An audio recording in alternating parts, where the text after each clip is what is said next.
Today, we're going to be talking about the top 5 expenses you can expect when selling or buying a home.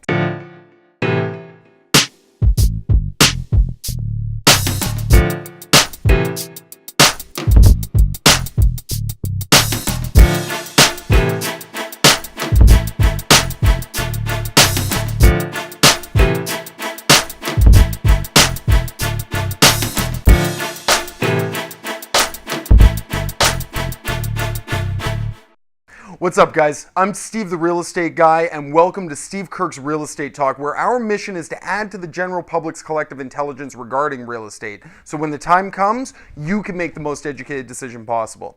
Today, we're going to be talking about the top 5 expenses you can expect when selling or buying a home, so let's get this started. Number 1 shouldn't be a surprise to anyone. It's paying your realtor. This can vary slightly. However, if you have someone good, you can expect to pay approximately 5% in total as the seller. This is broken down as follows. 2.5% is paid to the listing agent. This is the person selling the home, and 2.5% goes to the cooperating agent, i.e. the person bringing the buyer of the home and negotiating on their behalf. I work throughout the GTA, or the Greater Toronto Area if you're not familiar, and here the average home price is sitting around $750,000. So that would put the total for real estate fees specifically at $37,500. Now, I know that seems like a high number, and if you have the misfortune of hiring a crappy agent, it is.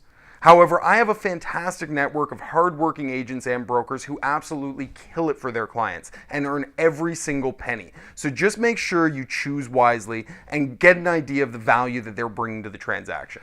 Number 2, lawyer's fees. This isn't a firm rule or anything. However, generally speaking, you're looking in the $800 to $1,000 range if you're the seller, and as the buyer, expect to budget $1,200 to $1,400.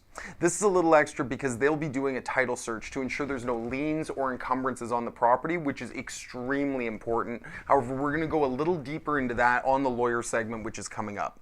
I really want to be clear that you do not want to cheap out on this. The majority of the time, the transaction is going to go fantastic. However, if it goes south, you want a good lawyer in your corner.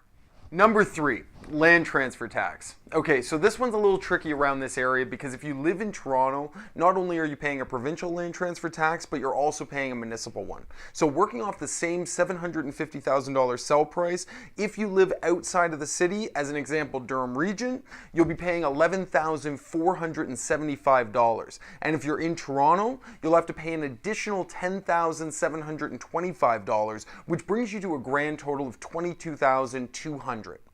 This fee is the responsibility of the buyer, so budget accordingly. However, if you're a first-time home buyer, I have good news because there is a rebate available which will lessen this burden significantly. Number 4, moving costs. So you've bought or sold a house and now you need to move. This part is heavily dependent on how much muscle you're willing to put into it. So if you're trying to keep it cheap, it's helpful if you have friends who work for beer and pizza, and in that case, you can rent a truck for under $200. However, if you want to spend the money, or I don't know, just don't have friends, you can hire a moving company to help out, but this is going to get quite a bit more costly. The choice is entirely up to you. Number 5, your deposit. This applies if you're a buyer, and although it isn't really an expense, I wanted to include it in the list because it can be an important factor that you should be prepared for. It can also heavily impact your success in a multiple offer situation as it strengthens your bid considerably.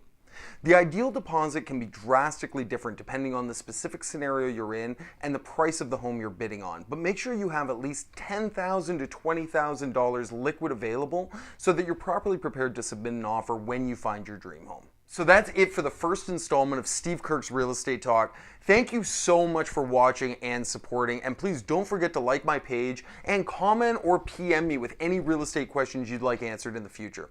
Also, if you're buying or selling in the GTA, feel free to contact me through my website, stevetherealestateguy.com.